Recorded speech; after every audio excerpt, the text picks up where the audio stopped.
대형마트 의무 휴일 폐지, 관련주 급등. 정부 대형마트 공휴일 의무 휴업 규제 폐지 결정, 이마트 주가 7% 가까이 상승. 정부가 대형마트 공휴일 의무 휴업 규제를 폐지하기로 결정한 가운데 관련주들은 22일 강세를 보이며 장을 마쳤다. 이날 이마트는 5.30% 상승한 71,500원에 롯데쇼핑은 4.36% 상승한 71,800원에 상승 마감했다. 이날 정부는 대형마트에 적용하는 공휴일 의무 휴업 규제를 폐지하고 영업 제한 시간에 온라인 배송을 허용하기로 했다. 국무조정실은 이날 서울 동대문구 홍릉 콘텐츠 인재 캠퍼스에서 열린 국민과 함께하는 민생 토론회에서 이 같은 생활규제 개혁 방안을 논의했다. 토론회에서는 국민생활과 밀접한 대표적인 규제인 대형마트 영업규제, 단통법, 도서정가제에 대한 개선 방안이 주요하게 논의됐다. 토론회 결과 국민이 주말에 장보기가 편해지도록 하기 위해 대형마트 의무 휴업일을 공휴일로 지정해야 하는 원칙을 폐기하기로 했다. 이를 통해 평일에 휴업할 수 있도록 했다. 대도시와 수도권 외 지역에도 새벽 배송이 활성화되도록 대형마트의 영업 제한 시간 온라인 배송도 허용한다. 제주 한라수가 철저하고 꼼꼼한 품질관리 기준 및 원칙으로 수질을 관리한다고 22일 밝혔다. 제주 한라수는 최적의 미네랄 물맛을 유지하기 위해 매일 2시간마다 시료 샘플을 채취해 연간 1,800여 회 9,000여 개의 완제품을 검사하고 있다. 완제품 생산 후 2개월 이내에 자가품질 국가공인기관인 제주대학교 생명과학기술혁신센터에 의뢰해 제품의 미생물, 관능 검사까지 실시하며 검사 결과의 공정성도 확보했다. 제주 한라수 측은 제품의 제균과 살균, 두 차례 과정에서 중요 관리점, CCP를 가장 중요한 안전성 포인트로 삼고 있다. CCP는 이의 요소를 예방, 제거 또는 허용 수준으로 감소시킬 수 있는 기준이다.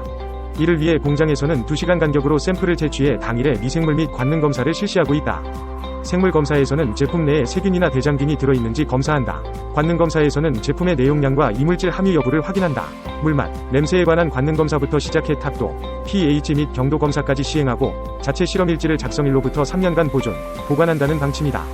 또한 고객 컴플레인 대응을 위해 2시간마다 샘플을 완제품 보관소로 보내 관리하고 있다.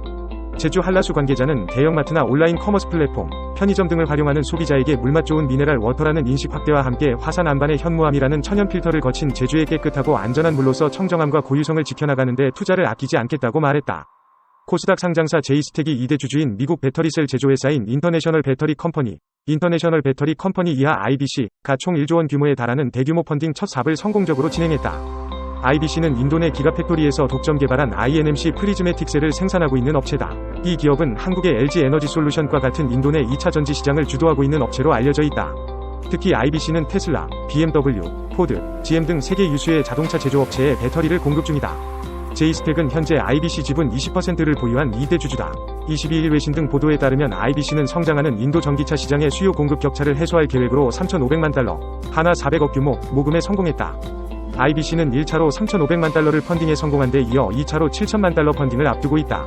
투자업계 IB 관계자는 IBC가 현재 총 10억 달러의 펀딩을 추진 중인 것으로 알려졌다라며 제이스텍은 IBC 위 20%를 소유한 2대 주주로 IBC가 발주하는 2차전지 자동화 솔루션 대부분을 수주한다라고 전했다.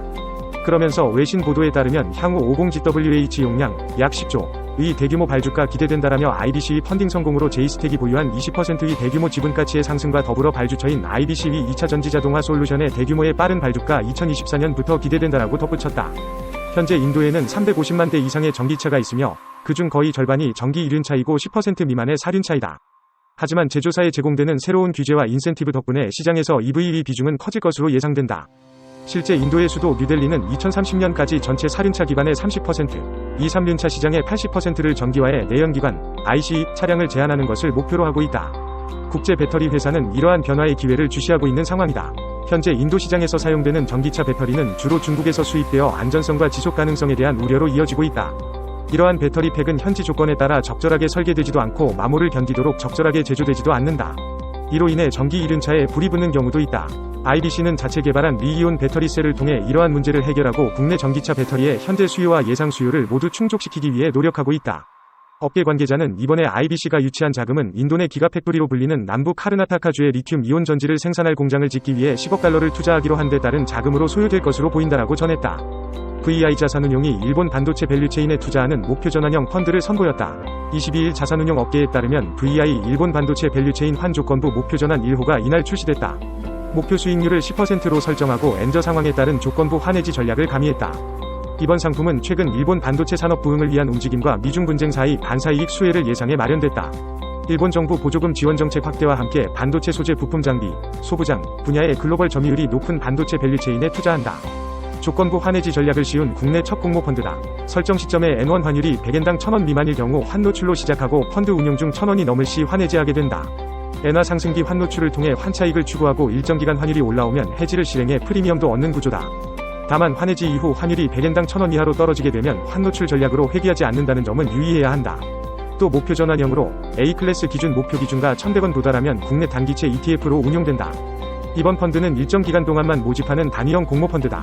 이날부터 시작하고 오는 31일 설정될 예정이다. 대신증권, 유한타증권, 유진투자증권, 하나증권, 한화투자증권, IBK투자증권, KB증권 등에서 가입 가능하다. 지난해 실적 발표를 앞두고 국내 양대 플랫폼인 네이버와 카카오의 희비가 엇갈릴 전망이다.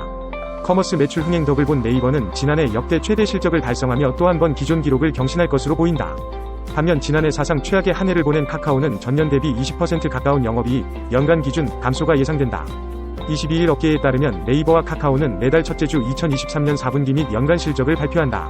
지난해에는 네이버가 2월 3일, 카카오는 2월 10일에 각각 실적을 발표했다. 금융정보업체 FN가이드에 따르면 네이버는 지난해 4분기에 매출 2조 5675억 원, 영업이익 3964억 원을 거둘 것으로 예상된다. 전년 동기 대비 각각 13.0%, 17.8% 증가했다. 분기 기준 매출, 영업이익 모두 역대 최대다. 실적 상승 1등 공신은 커머스 부문이다. 브랜드 스토어 도착 보장 등 유료 서비스 출시 효과로 실적 상승을 이끌었다는 평가다. 지난해 4분기 네이버 커머스 부문 매출은 전년 대비 40% 증가가 예상된다.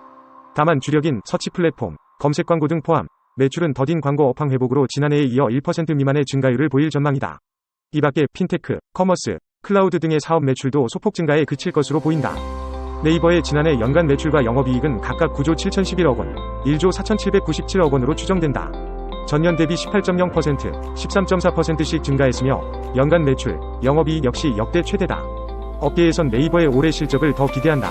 최근 AI, 인공지능 기반 검색 서비스인 클로바포 애드를 시범 적용했고 게임 스트리밍 플랫폼 치지직이 베타 테스트를 시작하는 등 새로운 광고 카테고리를 늘려가면서 올해는 광고 카테고리 확장 효과가 기대된다.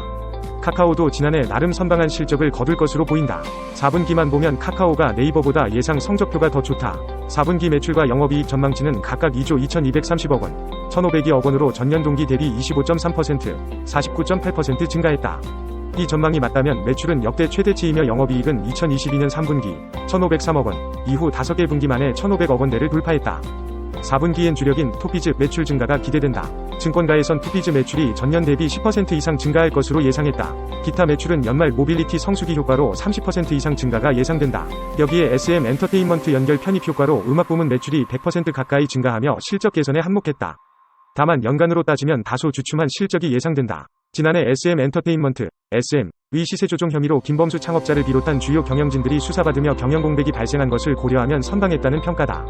카카오의 지난해 연간 매출과 영업이익은 각각 8조 1667억 원, 4751억 원으로 추정된다. 전년 대비 매출은 14.9% 증가하나 영업이익은 18.1% 감소한 수치다. 이는 매 분기, 매년 역대 최대 실적을 경신해온 네이버와 대비된다. 증권가에선 카카오 역시 올해부터 강력한 성장세를 보일 것으로 전망한다. 카카오톡 개편 효과에 따른 광고 실적이 회복세를 보이고 자회사 구조조정 및 비용 통제 기조가 이어지면서 수익성이 개선된다는 분석이다.